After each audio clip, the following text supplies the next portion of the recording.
Hello my friends, today I want to go ahead and show you how to remove the cartridge. This is a Delta monitor. So first you have this little cap right here. So you just kind of want to get something and just kind of pry it out. And there we go. And you get that. Then you're going to have to take out a screw. So you just want to go ahead and start unscrewing it. And if you're not capable of doing this, please don't attempt. Then this should just pull right out, just like so. So now we got this right here. So for right here, I can remove this. I can just pull that right out. This goes right out just like that. And then this thing should spin off. Now, there's a special thing that you can use to turn this off. I might put a link in the description.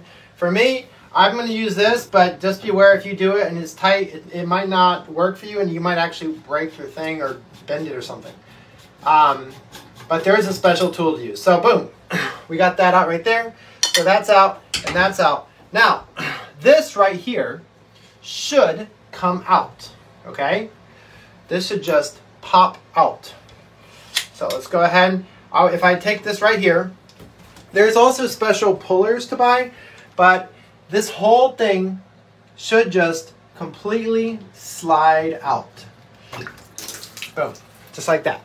So that is what it looks like. And then, obviously, to put it back in, it would just basically be the reverse of what I just did. You just kind of like slide it in. It is important to have the right type of grease on it. If you are installing a new one, I might do a link in the description, but you need to have like maybe some silicone grease just to put like on the rubber stuff. As you can see, this one that I already put in earlier and I greased it up. So let's go ahead and let me know what you think. Love y'all. You're amazing and bye.